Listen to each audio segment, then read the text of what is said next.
Programme میں ایک مرتبہ پھر آپ کو خوش آمدید کہتا ہوں۔ ناظرین، اللہ سبحانہ و تعالیٰ کی ذات بڑی ہی کریم اور رحیم ہے۔ اگر مخلوق کو اللہ سبحانہ و تعالیٰ کی اس صفت کا پوری طرح سے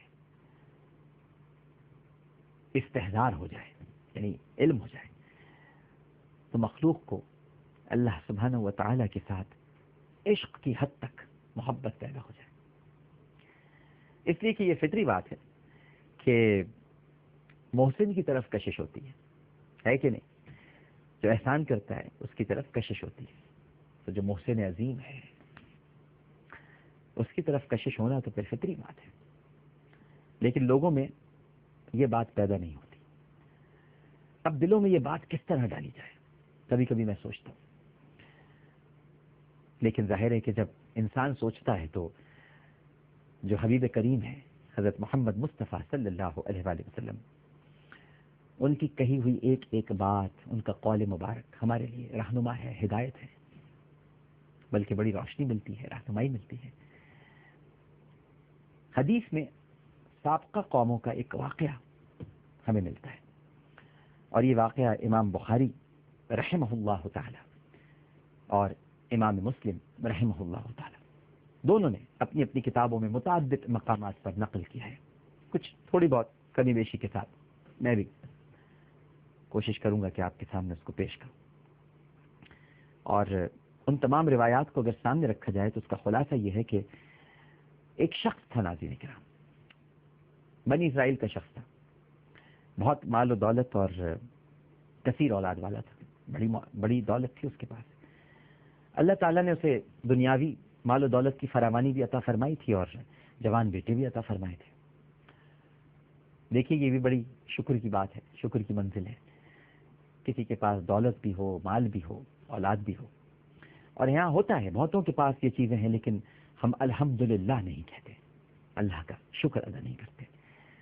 اگر آپ سن رہے ہیں اور آپ کے پاس یہ چیزیں ہیں تو اس وقت ایک مرتبہ ضرور الحمدللہ کہیں، اللہ کا بڑا بڑا شکر، بہت شکر، صد شکر کہ اس نے ہمیں دولت بھی دی، ہمیں اولاد بھی عطا کی۔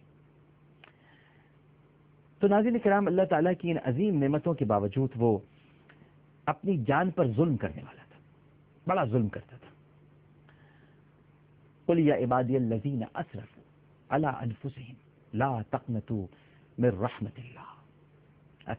اسرفو کہتے جان پر ظلم کرنے والا،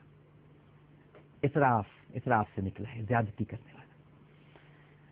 تو اپنی جانوں پر ظلم کرنے والا تھا اور نیکی سے دور بھاگنے والا تھا۔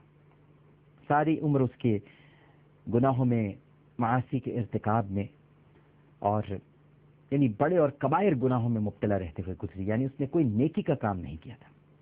جب اس کی مہلت حیات ختم ہونے کو آئی اور مرض الموت میں مبتلا ہوا تو اسے خیال آیا، اور یہ آخر وقت میں خیال آتا ہے عموماً، کہ میں نے اللہ تعالیٰ کی عظیم نعمتوں اور اتنے عیش و فرامانی کے باوجود عمر بھر اس کی نافرمانی کی ہے۔ جب زندگی سے مایوس ہو گیا تو اسے یقین ہو گیا کہ موت کے بعد اللہ سبحانہ و تعالیٰ اسے اتنا شدید عذاب دے گا کہ تمام جہانوں میں کسی کو نہیں دیا ہوگا، کیونکہ وہ اپنی زندگی کے لمحے لمحے سے واقف تھا۔ ناظرین کرام، یہ وہی جانتا ہے جو آخری وقت بستر موت پر لیٹا ہوا آخری سانسیں لے رہا ہوتا ہے، وہی جانتا ہے اس نے اپنی زندگی کیسے گزاری۔ بندے نہیں جانتے۔ کچھ بندوں کے سامنے وہ انسان بہت عظیم المرتبت ہوتا ہے، کچھ کی نگاہوں میں وہ بہت پست ہوتا ہے، کچھ کی نگاہوں میں وہ درمیانہ ہوتا ہے، لیکن وہی جانتا ہے کہ اس سے کیا کیا گناہ سرزد ہوئے۔ وہ بھی اپنے لمحے لمحے سے واقف تھا، اور اس خیال سے، یعنی گناہوں کے خیال سے اس پر اتنی دہشت طاری ہوئی تھی۔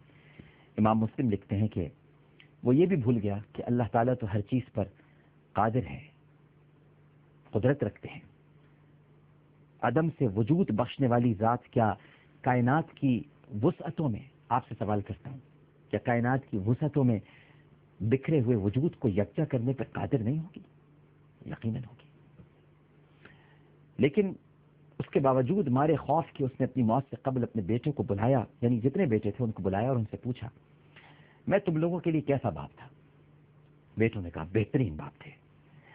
کہنے لگا فإني لم أبتحر عند الله خیرا، میں نے اللہ تعالیٰ کے دربار کے لیے کبھی کوئی نیکی کا ذخیرہ نہیں بنایا، لہذا میرے بچوں مجھے یقین ہے کہ اگر اللہ تعالیٰ مجھ پر قادر ہو گیا، حالانکہ وہ ہر وقت قادر ہے، لیکن اس وقت وہ یہ کہہ رہا ہے کہ اگر مجھ پہ قادر ہو گیا تو مجھے ایسا سخت عذاب دے گا میرے بچوں کے تمام جہانوں میں سے کسی کو نہیں دیا ہوگا.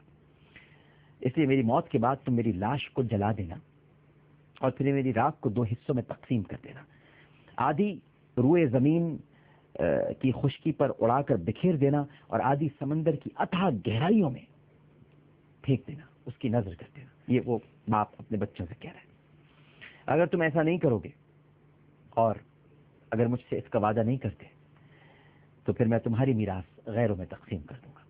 اب یہاں تھوڑا لالچ بھی دیا بچوں. بیٹوں نے بہرحال باپ کی موت کے بعد اس کی وصیت پر عمل کیا اور اس کی لاش کو آگ لگا کر آدھی راکھ خشکی میں اور آدھی راکھ پانی میں بہا دی. اللہ تعالیٰ نے خشکی کو حکم دیا کہ اس کی راکھ پورے روئے زمین میں جہاں بھی ہے، جہاں بھی بکھری ہوئی ہے، اڑا دی گئی ہے، پھینک دی گئی ہے، اس کو اکٹھی کر دے. اور وہ تو کن فیکون کی منزل پر ہے، وہ تو بس کہتا ہے اور ہو جاتا ہے. حکم الہی کی پابند زمین نے حکم کی تعمیل کی، اور اسی طرح سمندر کو حکم دیا کہ وہ بھی اپنے اندر موجود راکھ کو اکٹھا کرے، جمع کرے اور ہمارے سامنے پیش کرے. سمندر نے بھی حکم کی تعمیل کی. جب اس کی تمام راکھ اکٹھی ہو گئی تو اللہ تعالیٰ نے اس کو زندہ کر دیا اور اس سے اس عجیب و غریب وصیت کا سبب دریافت کیا. اس کا مطلب یہ نہیں ہے کہ پروردگار کو معلوم نہیں ہے، وہ سب جانتا ہے، لیکن وہ سننا چاہتا ہے اپنے بندے سے. دریافت کیا. اس نے کہا کہ اے میرے رب، آپ اس بات کی حقیقت سے بخوبی واقف ہیں کہ یہ وصیت میں نے آپ کے ڈر اور خوف سے کی تھی. اللہ تعالیٰ نے ناظرین کرام جب اس کے یہ جملے سنے کہ اے اللہ تو جانتا ہے میں نے یہ وصیت تیرے ڈر اور خوف کی وجہ سے کی تھی، تو اللہ تعالیٰ نے اس خوف کی وجہ سے اس کی مغفرت فرما دی.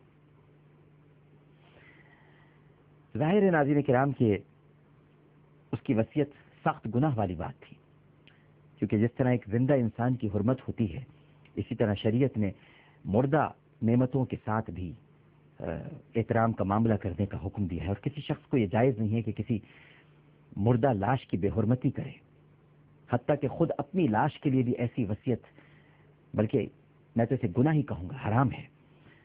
اور یہ وصیت ایک سنگین ترین گناہ کے مترادف تھی. وہ گناہ الگ جو اس نے زندگی میں کی ہے، لیکن یہ وصیت بھی گناہ تھی.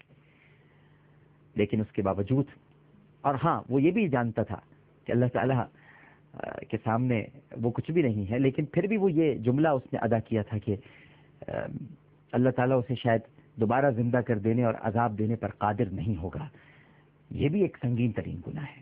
لیکن اس کے باوجود پروردگار نے اس کی وصیت کے پیچھے جو خوف تھا، اس خوف کو اللہ سبحانہ و تعالیٰ نے اتنا پیار کیا، یعنی عذاب الہی کے ڈر اور اس کی پکڑ سے جو ڈر تھا، اللہ تعالیٰ کو اس پر اتنا پیار آیا کہ اللہ سبحانہ و تعالیٰ نے اس عمل پر اس کی مغفرت فرمائی. آج کا پروگرام یہیں پر اختتام پذیر کرتے ہیں.